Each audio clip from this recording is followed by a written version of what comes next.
Iglesia Estrella de Belén, Dios envió milagrosamente aquella estrella. Si los hombres no pudieran ser alcanzados de una manera ordinaria, los elegidos de Dios serán llevados a Él de manera extraordinaria. Nadie está más allá del alcance de Dios.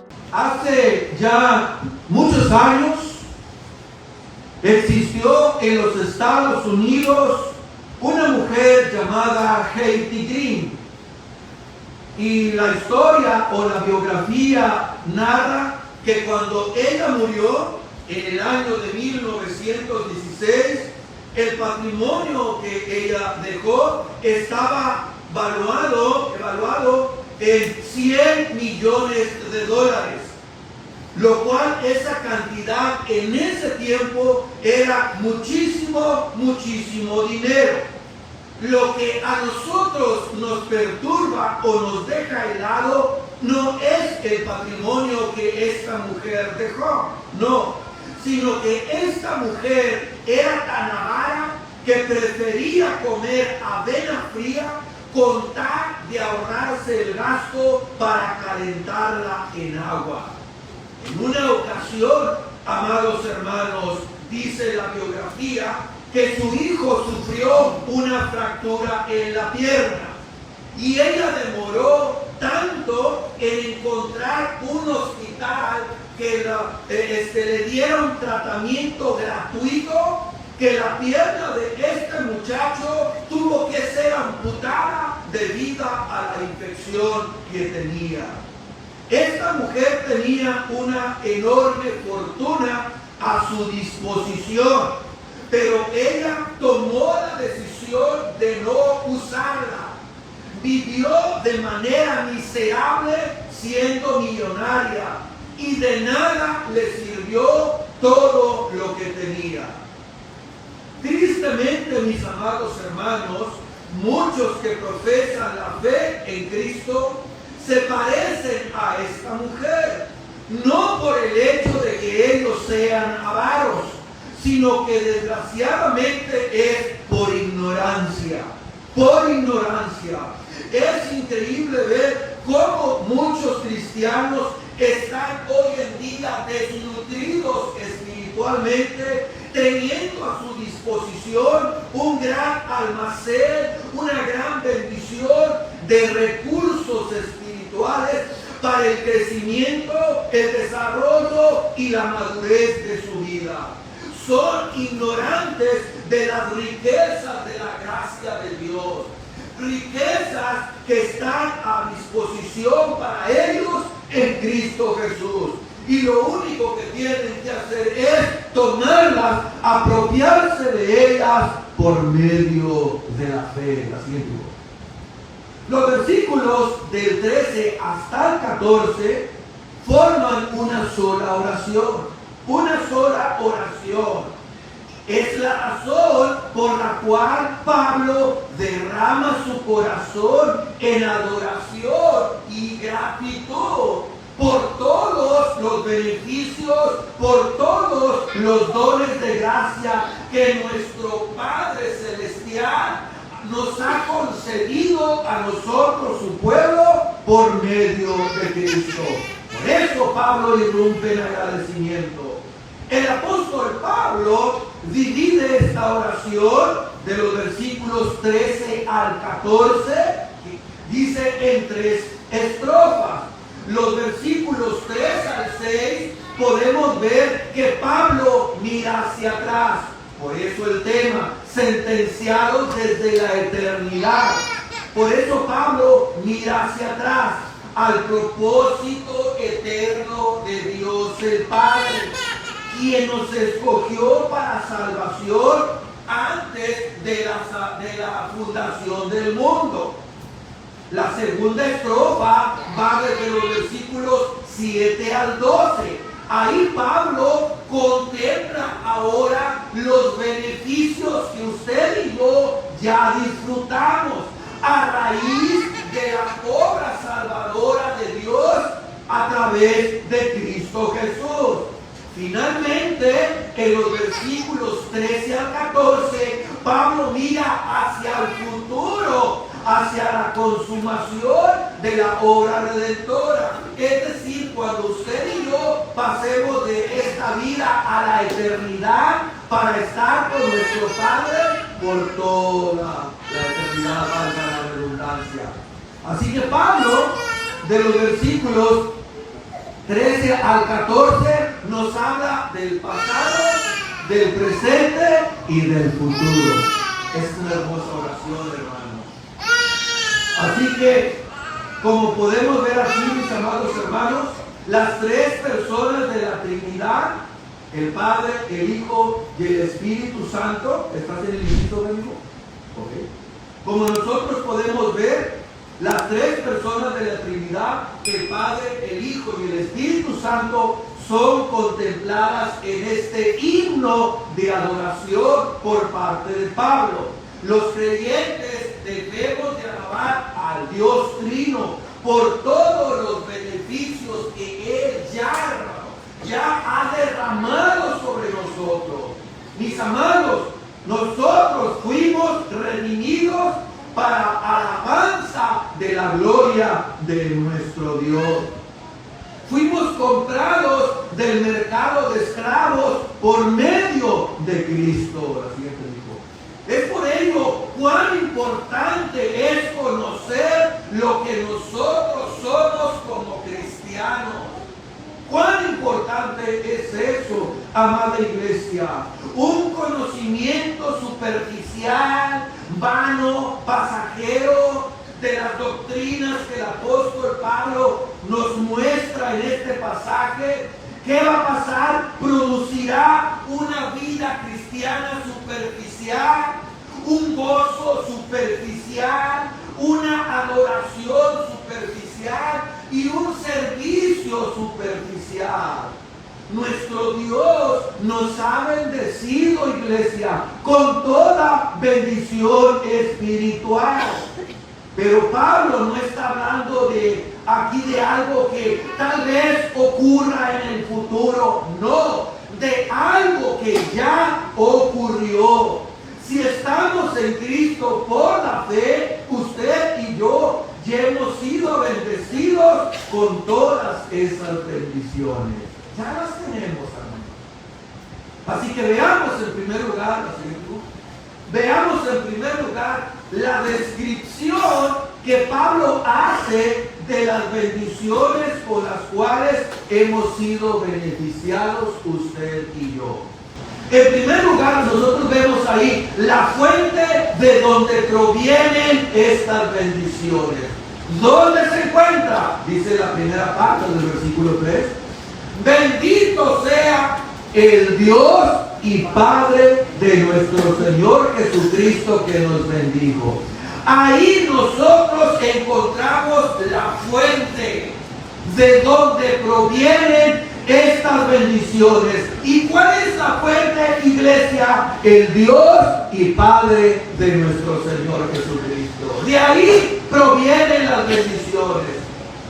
La palabra que se traduce eulogeo por bendito deriva de la palabra elogio en español, en el sentido de que es un mensaje de exclamación, la declaración acerca de la bondad de una persona. Pablo está elogiando a Dios, lo está alabando, elogiando por todo lo que Dios nos ha dado a través de Cristo Jesús. Todas esas bendiciones, dice Pablo, provienen de nuestro Dios. Ahora, la pregunta es, ¿quién es ese Dios del que Pablo habla en Efesios 1:3 y que nos ha bendecido con toda bendición espiritual? ¿Quién es ese Dios, hermano? Ese Dios es un ser personal que se ha revelado a través, mis amados hermanos, de su Hijo, nuestro Señor Jesucristo, quien tiene con nosotros, su pueblo, una relación íntima, una relación cercana hacia nosotros. Él cuida de los suyos, Dios cuida de sus hijos, los ama con un amor eterno, con un amor inalterable, y ha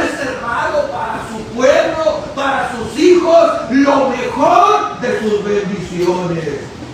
Es por ello que todas las cosas, ya sea el dolor, ya sea la lucha, ya sea el luto, ya sea las pruebas, ya sea la frustración, ya sea la oposición, nosotros hemos de alabar a Dios porque Él es bueno en medio, hermano, de todo eso. Por eso le alabamos, por eso le bendecimos, mis amados hermanos.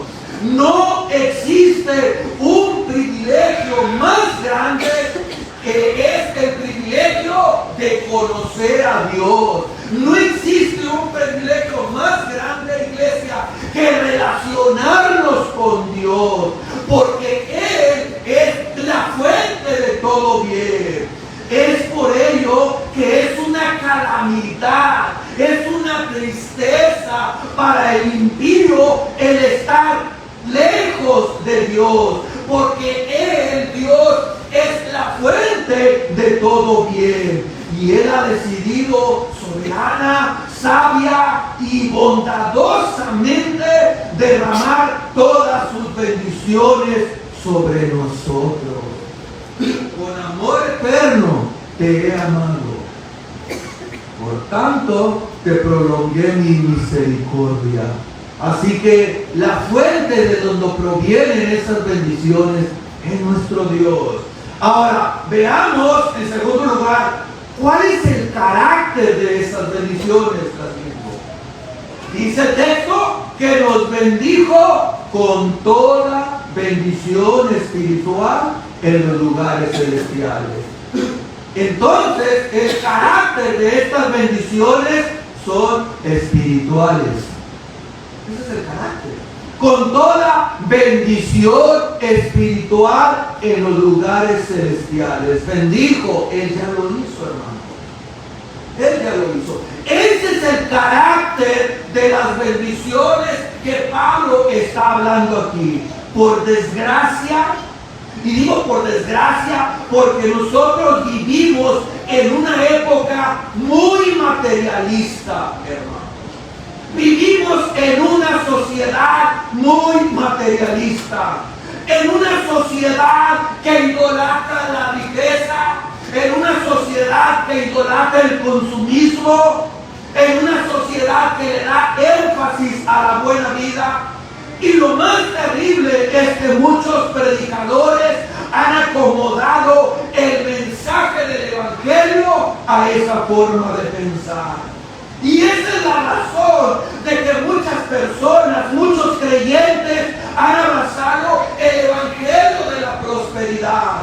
Porque el lema de ellos es que si somos cristianos, automáticamente debemos prosperar económicamente. Debemos gozar de buena salud, debemos disfrutar de muchas posesiones, porque somos hijos de un rey, por lo tanto somos principitos. El Evangelio de la prosperidad, hermano, trata de hacernos creer que el enfoque de Dios primordial es hacernos feliz y no santificarnos. Que Dios se preocupa más por nuestro bienestar físico que por la moral y espiritual y sobre todo el monetario. El Dios de la prosperidad no es más que un mensajero celestial, es decir, una especie de hado madrino, cuya única responsabilidad es responder a todos nuestros llamados, claro, frotando su varita mágica y asegurándonos de que usted y yo estemos gozosos y felices. Eso es lo que procura el Evangelio de la prosperidad. Amados hermanos, nuestro Dios bendito Salvador no murió para darnos riqueza, no murió para darnos salud y una vida cómoda y placentera. No, no, no. Él murió en la cruz para hacernos santos. Los cristianos vivimos en este mundo y por lo tanto disfrutamos, claro, de los bienes terrenales que Dios derrama de pura gracia sobre los hombres. Pero no debemos de olvidar por nada que esos bienes son temporales. Nada hemos traído a este mundo, como dijo Pablo, y sin duda nada podremos sacar de aquí, querido. Cuando concluya nuestro tiempo aquí, nuestra vida aquí, tenemos que dejar atrás todas estas cosas. Eso es lo que el hombre incrédulo parece ignorar. Eso es lo que el impío ignora. Él vive para las cosas de este mundo como si eso fuera todo. Y de ese modo desprecia, rechaza, hacia un lado las riquezas de la gracia, la misericordia de Dios, y al final del día termina su vida en condenación. Los cristianos somos diferentes. Vivimos en este mundo y disfrutamos de las mismas cosas que son lícitas y que todos los hombres las disfrutan. En Cristo nosotros somos ciudadanos del cielo. En Cristo nosotros los creyentes somos ciudadanos del cielo. Y como tales disfrutamos de enormes bendiciones que no todos los hombres disfrutan. ¿Cuáles son las bendiciones que el cristiano disfruta? Nos relacionamos con Dios como nuestro Padre. Podemos entrar cuantas veces queramos al trono de la gracia. Tenemos el poder de Dios obrando a nuestro favor. Sabemos que Él controla todas las cosas que pasan para nuestro bien. Y nos gozamos en la esperanza certísima de la vida eterna. En otras palabras, aunque aún no hemos llegado al cielo, ya estamos disfrutando un anticipo de Él aquí y ahora. Por eso, mis amados hermanos, no importa si tenemos poco o mucho de los bienes de este mundo. Si somos creyentes genuinos, nuestro verdadero deleite son esas bendiciones espirituales de las que Pablo está hablando en esta carta. Porque algún día las disfrutaremos en la eternidad. Ahora, en tercer lugar, ¿cuál es el medio por el cual participamos de estas bendiciones? Hemos visto la fuente. Eso fue lo que vimos en primer lugar. En segundo lugar vimos el carácter, son espirituales. En tercer lugar, ¿cuál es la fuente de las bendiciones? ¿Cuál es la fuente por la que participamos de esas bendiciones? Dice el texto: bendito sea el Dios y Padre de nuestro Señor Jesucristo, que nos bendijo con toda bendición espiritual en los lugares celestiales. ¿Dónde? En Cristo. Ese es el medio por el cual nosotros disfrutamos de estas bendiciones. Cristo es el medio por el cual usted y yo disfrutamos de estas bendiciones. Pablo quiere que lo recalquemos de una manera contundente. Fuimos elegidos en Cristo. En Cristo. Cuando Dios nos incluyó en su plan soberano, Él sabía que no merecíamos usted y yo ser incluidos. No merecíamos, pero Cristo se comprometió de antemano a pagar completamente la deuda que pesaba sobre usted y sobre mí. Él se encargó de no haber sido por la segunda persona de la Trinidad. Nunca usted y yo hubiéramos sido incluidos en el plan de Dios. Nunca, pero haber sido por Cristo. Hemos sido bendecidos con toda bendición espiritual por el hecho de que usted y yo estamos en Cristo. Cristo es el recipiente, iglesia, de todas las bendiciones de Dios. Y nosotros estamos en Él, unidos espiritualmente ante Él, de tal manera que todo lo de Cristo es nuestro. Dice Romanos 8:17 que los creyentes somos coherederos de Dios con Cristo. Cristo es el Hijo de Dios, Cristo es el heredero de Dios. Y nosotros, dice Pablo, somos coherederos juntamente con Él. La siguiente papilla. Como dijo John MacArthur, las riquezas de Cristo son nuestras riquezas, sus recursos son nuestros recursos, su justicia, nuestra justicia, sus privilegios, nuestros privilegios, sus posesiones, nuestras posesiones. Nosotros estamos en Cristo y por eso somos lo que somos. Así que al añadir en Cristo, Pablo hace dos cosas. ¿Cuáles, hermano? Dirigir la atención hacia Cristo y apartarla de Él. Que la gente mire a Cristo, no al apóstol Pablo. Que la gente mire a Cristo, no a los apóstoles, no a los pastores, no a los profetas. Cristo es el que verdaderamente importa. Cristo, y a su nombre damos gloria.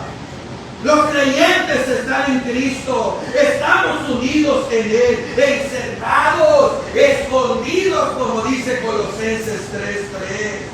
Y por estar unidos espiritualmente con Cristo, tenemos grandes privilegios con Él. Ahora usted y yo somos santos, pueblo adquirido por Dios, nación santa, para anunciar las virtudes de aquel que nos llamó de las tinieblas a la luz admirable. Ahora usted y yo somos perdonados, somos redimidos, somos herederos de Dios. Y todo eso se lo debemos al hecho de estar en Cristo. Muchos hoy en día pelean, hasta se matan por una miserable herencia. La herencia que tenemos en Cristo, hermano, no se compara con nada.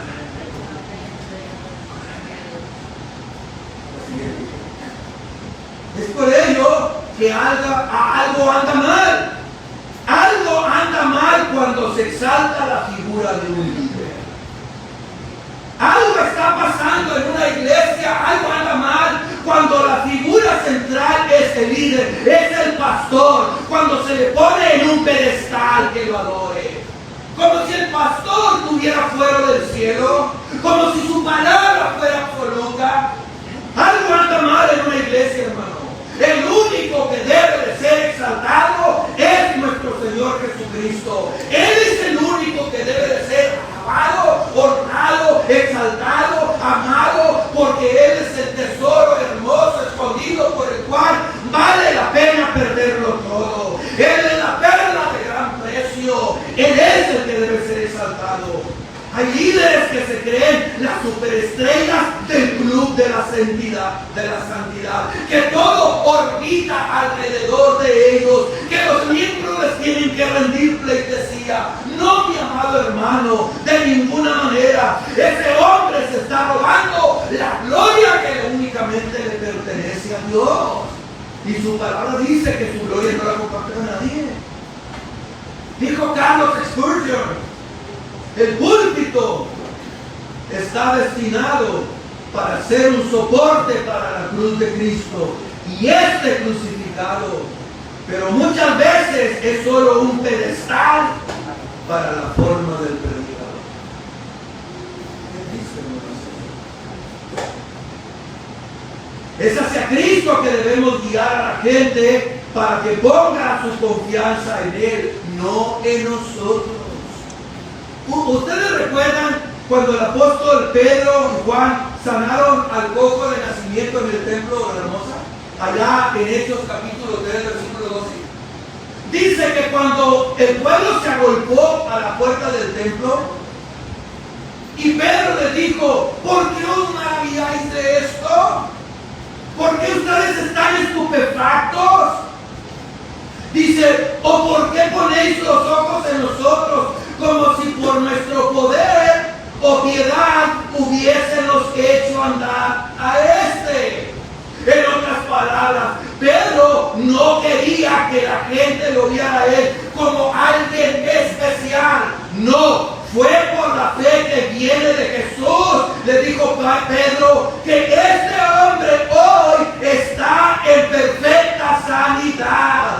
Fue por medio de Cristo. Así que es hacia Cristo que nosotros debemos llevar y conducir a las personas. No líderes del predicador. Ahora bien, ¿cuál es la razón del por qué nosotros disfrutamos de todos estos privilegios? ¿Cuál es la razón, hermano? Bueno, porque usted y yo estamos en Cristo. Estamos en Cristo. ¿Y por qué nosotros estamos en Cristo? ¿Por qué nosotros estamos en Cristo? Bueno, porque nosotros respondimos al Evangelio. ¿Y por qué nosotros respondimos al Evangelio? ¿Qué fue lo que pasó en nuestras vidas? Bueno, eso nos lleva a nuestra cuarta parte, también es el inciso de él. Okay. Veamos ahora, en cuarto lugar, la base por la cual disfrutamos todos estos privilegios. ¿Cuál es? ¿Dice el texto? ¿Está conmigo? Según nos escogió en él antes de la fundación del mundo, para que fuésemos santos y sin mancha delante de él, en amor, habiéndonos predestinado para ser adoptados hijos suyos por medio de Jesucristo, según el puro afecto de su voluntad. ¿Cuál es la base, hermano, por la cual disfrutamos todo eso? Es que Él nos escogió. Él nos eligió.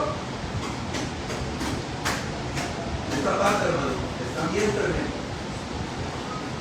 Y Pablo, hermano, Pablo nos dice aquí que todas esas bendiciones vienen de acuerdo al plan eterno de Dios. Como dijo Sinclair Ferguson, fuimos sentenciados por Dios desde la eternidad para bendición. Eso viene desde la eternidad.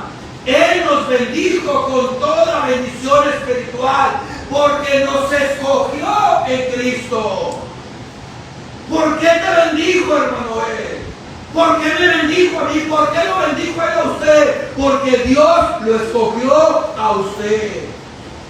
Dios nos bendijo por el hecho de habernos escogido conforme a un plan que Él había trazado, hermanos, en la eternidad. Lo que Pablo nos está diciendo aquí, hermano, es que todas estas bendiciones no llegaron a nuestras vidas por nuestra hermosura, no llegaron a nuestra vida por nuestra decencia, por casualidad, por algo bueno que Dios vio en nosotros o que nosotros hicimos. No, hermano, ni mucho menos por algo que Dios le haya gustado de nosotros. No es por eso. Dios nos bendijo con toda bendición espiritual, porque así había determinado hacerlo desde antes de la fundación del mundo. Desde antes.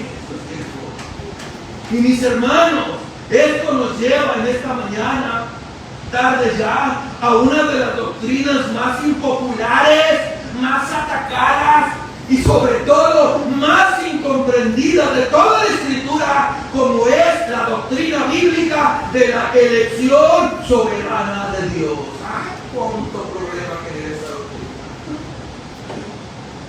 Ya vamos a ver por qué. Ya lo vamos a ver por qué. Muchos se sienten hoy en día, y cuando digo muchos, hablo de cristianos, de personas, se sienten profundamente molestos al hablar de un Dios soberano que hace todas las cosas según el designio de su voluntad. Porque Dios es lo que hace por su voluntad. Estas personas no soportan la idea de que Dios ejerza su derecho de ser Dios. ¿Sabe cuál es el meollo del asunto, hermano? ¿Sabe cuál es el problema? Que esta doctrina aplasta totalmente el orgullo y la soberbia del hombre. Por eso les cae mal. Hermano, la Biblia enseña con toda claridad que Él es soberano. Dios es soberano. Y antes de la fundación del mundo, Él escogió libre y soberanamente para salvación a los que ahora somos cristianos. La mayoría de las personas que estamos aquí, que somos casadas,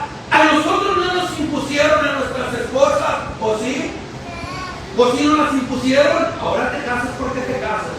A ver, Juanito, ¿dónde te vas a casar a la fuerza? ¡No! A ver, Aaron, ahora te vas a casar. Pues no, es que no la quiero, pero pues no me importa, te vas a casar con ella. No, no nos impusieron a nuestras esposas. Nosotros dimos algo que nos agradó, nos deslumbró, empezaron las cosquillas en el estómago y las horas se nos hacían eternas, aunque eran dos, y eran eternas para ver a nuestras amadas esposas. Ahora. Entonces, ustedes las escogieron, yo las escogí. Ahora, si yo, un simple mortal, pude escoger a mi esposa, el Dios que es eterno y soberano no puede escoger a la mía. ¿Acaso Dios no puede escoger a su esposa? Él es soberano, amado hermano. Y el apóstol Pablo no tiene problemas en incluir esta gloriosa verdad en las Escrituras. Es en este himno de alabanza a Dios por habernos escogido para salvación antes de la fundación del mundo. Vaya conmigo de una manera rápida a 2 de Tesalonicenses 2:13. O está el texto ahí, ¿no? 2 de Tesalonicenses 2:13. Ok, mire lo que dice el texto, hermano. Mire lo que dice. Pero nosotros, dice Pablo, debemos dar siempre gracias a Dios con respecto a vosotros, hermanos amados por el Señor. ¿De qué debe de dar gracias? De que Dios os haya escogido desde el principio para salvación, mediante la santificación por el Espíritu de la verdad. Eso es lo que Pablo está diciendo. Que Dios los haya escogido desde el principio para la salvación. Hermano, ya lo vamos a ver con más detalle. Con más detalle la epístola a los tesalonicenses. Pero hermano, la forma en como esta iglesia se fundó es maravilloso. Tesalonicenses fue fundada por Casandro, uno de los 4 generales de Alejandro Magno. Él la fundó. Y Casandro le puso a la ciudad de Tesalónica en honor a su esposa. Y dice la Biblia en Hechos capítulo 16, mis amados hermanos, que Pablo, atravesando Frigia en la provincia de Galacia, le fue prohibido por el Espíritu Santo hablar la palabra en Asia. Y cuando llegó a Misia, intentaron ir a Bitinia, pero el Espíritu Santo les prohibió hasta que descendieron a Troas. Ahora, desde Frigia hasta Troas son 800 kilómetros de distancia. Y en ese trayecto, Pablo no fundó ni una iglesia, o al menos no dice nada de historia ni de la Escritura. ¿Qué hizo Pablo? En todo ese tiempo que el Espíritu Santo le prohibió, ¿qué hizo Pablo? 800 kilómetros inútilmente. Dice después, mis amados hermanos, en el verso 9 de Hechos 16, que Pablo tuvo una visión de noche. Un varón se le apareció rogándole que fuera a Macedonia.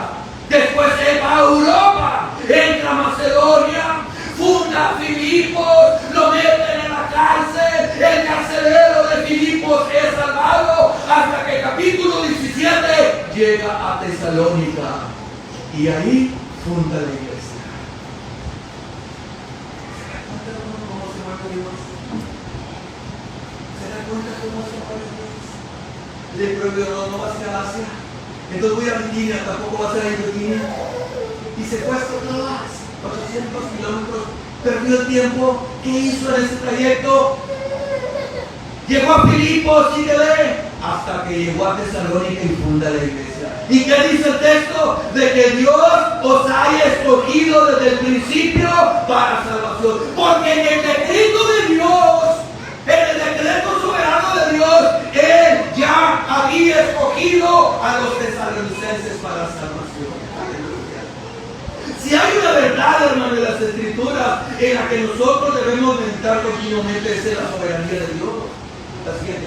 Mire lo que dice el pastor A.W. Pink sobre la soberanía de Dios. ¿Qué queremos decir con esta expresión, la soberanía? Queremos decir Queremos decir la supremacía de Dios, que Dios es rey, que Dios es Dios. Decir que Dios es soberano es declarar que Él es el Altísimo, el que hace todo conforme a su voluntad en las huestes de los cielos y en los habitantes de la tierra, de modo que nadie puede detener su mano y decirle, ¿qué haces? Decir que Dios es soberano es declarar que Él es omnipotente, el poseedor de toda potestad en los cielos y en la tierra. De modo que nadie, absolutamente nadie puede hacer fracasar su consejo, impedir su propósito, ni resistirse a su voluntad. Decir que Dios es soberano es declarar que se enseñorea de las naciones, levanta reinos, derrumba imperios y determina el curso de las dinastías según le agrada. Decir que Dios es soberano es declarar que Él es todopoderoso, Rey de reyes y Señor de señores. Tal es el Dios de la Biblia. Dice A.W. Pink. Nuestro Dios es soberano. Y Él ha usado ese derecho divino en la salvación de los pecadores. Otra cita, hermano. Mire lo que dice Hechos 13:48. ¿Está ahí, hijo? Bueno, está ahí. Mire lo que dice, ahí lo tiene en su pantalla. Los creyentes, oyendo esto, ¿qué pasó? Se regocijaron. Se regocijaban y glorificaban, ¿qué cosa? La palabra de Dios. ¿Y qué pasó? Y creyeron todos los que estaban ordenados para vida eterna. ¿Y los demás? Todos los que Dios había destinado. ¿Y por qué? Porque Dios es soberano. Porque Dios es soberano. ¿Y por qué los demás? ¿Por qué te escogió Dios a ti y no a otro? ¿Eres tú mejor que el otro? ¿Eres tú mejor que otro? No. Es más, si Dios no hubiera escogido a nadie, todos estaríamos completamente perdidos. El ser humano está perdido, muerto en delitos y pecados, hermano. No hay justo ni uno, no hay quien ame a Dios. Es más, el hombre por naturaleza es aborrecedor de Dios. Por lo tanto, en nosotros pesa una sentencia, la condenación. Pero Dios en su gracia, en su amor soberano, nos escogió. De pura gracia. Por lo tanto, nosotros debemos esforzarnos en conocer lo que Dios nos ha revelado al respecto en su palabra. Porque todo lo que ahí se enseña es inspirado y es útil.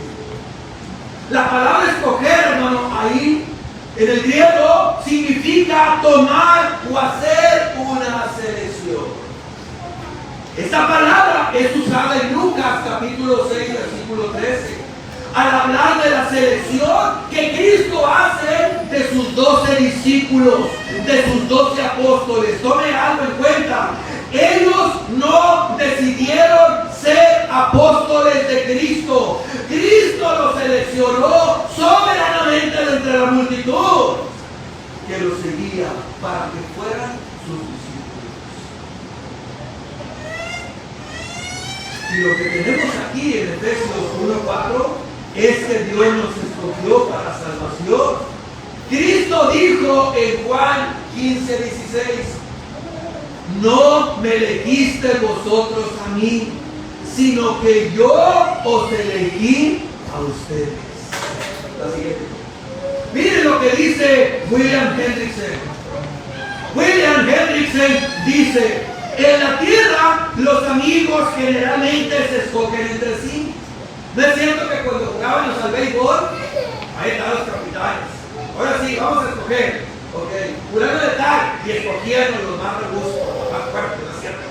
Los más guapos, los más atléticos, escogían, y dejaban a los más enclenques, al último los dejaban, ya teniendo que escogerlos por lástima los escogieron. Traen el grupito para acá, para nosotros, tráete para acá. Así hacían, ¿no es cierto? Escogían nomás. ¿Se acuerdan cuando mandó Dios a Samuel a casa de Isaí para elegir a David. Salió ya y que dijo, de seguro este es imponente, alto, guapo, fornido. Dijo, este es. ¿Y qué dijo Dios?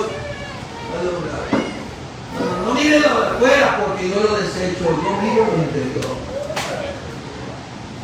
En la tierra los amigos generalmente se escogen entre sí, pero la amistad de la que Jesús habla en Juan capítulo 15 verso 16 es diferente, porque es unilateral en su origen, no se produjo por un acercamiento gradual, dice Hendrickson, de ambos lados, como ocurre a menudo entre los hombres, sino que la produjo solo Jesús.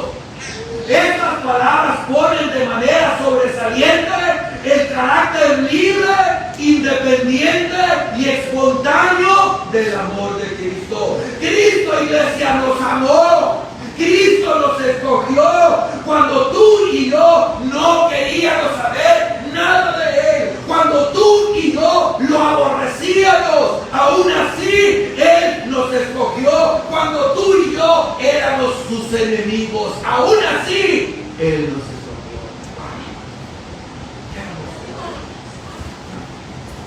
La segunda parte que se menciona en el texto es la palabra predestinación.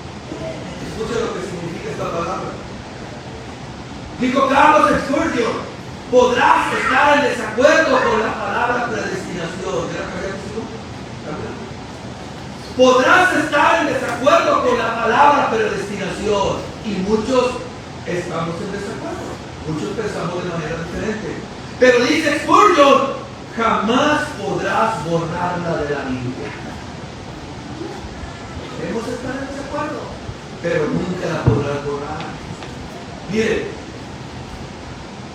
la palabra predestinación proviene de la palabra griega proizo y está compuesta por dos palabras. Pro significa de antemano y orizo significa horizonte.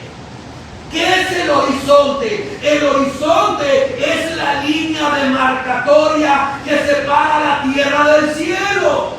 Y la idea de esta palabra es trazar una línea de antemano. Es decir, Dios soberanamente traza una línea y algunos los destinó de antemano para ir al cielo. Eso es lo que Pablo nos está diciendo aquí. Hermano, es imposible evadir el hecho de que la Biblia enseña esto. Que dice, por ejemplo, Romanos 8:28, y sabemos que los que aman a Dios, todas las cosas les ayudan a bien. Esto es a los que conforme a su propósito son llamados. Porque a los que antes conoció, dice Pablo, también lo predestinó. Y muchos dicen, ahí dice que a los que antes conoció, hermano. O sea, que el Señor sabía de antemano que yo iba a creer. Es que Dios sabía que yo el 15 de febrero del año tal me iba a entregar a Cristo. No, hermano, no significa eso. Eso no es lo que Pablo está hablando aquí. Porque cuando Dios nos escogió en la eternidad, ¿sabe lo que Dios sabía de nosotros? Es que tú y yo íbamos a ser pecadores. Es que tú y yo íbamos a ser aborrecedores de Él. La palabra conoció ahí del griego ginosko significa un amor soberano e íntimo. ¿Qué significa, hermano? Que Dios te amó desde el principio. Aunque tú y yo no lo merecíamos. Él te amó. ¿Pero por qué? Porque Él quiso. Ese es el Dios soberano. Porque Él quiso, dice Pablo, porque los que antes conoció, es decir, amó, les dio un destino, también los predestinó. ¿Para qué? Para que fuesen hechos conforme a la imagen de su Hijo. Para que Él sea el primogénito de muchos hermanos. Y a los que predestinó, a los que les dio un destino, los llamó, y a los que llamó, a estos también justificó, y a los que justificó, a estos también glorificó. Hermano, ¿sabe cómo Dios mira a sus hijos ahorita? ¿Sabe de qué manera Dios mira a sus verdaderos hijos, hermano? A sus hijos. ¿Sabe de qué manera los mira Dios? Glorificados. Desde el punto de vista de Dios, nosotros ya estamos glorificados.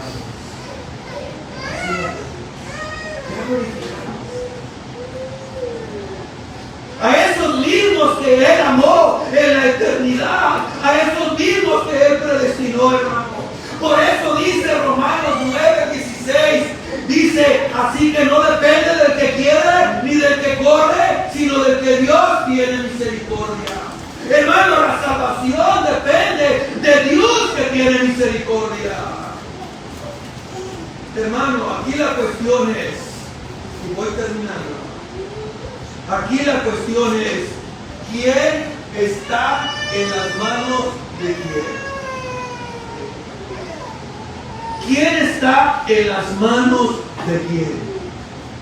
¿Acaso es Dios quien está en las manos del hombre pecador y Dios está angustiado, corriéndose las uñas de los dedos, porque Él está en las manos del pecador y está angustiado porque la muerte de Cristo no va a cumplir su propósito?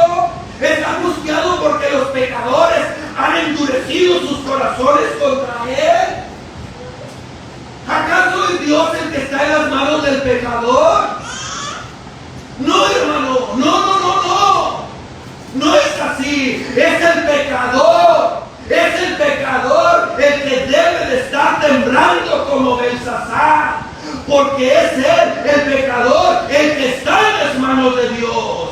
Y si todavía Él está vivo oyendo estas cosas y Él no ha descendido vivo al infierno, es porque Dios en su misericordia no ha volteado la mano.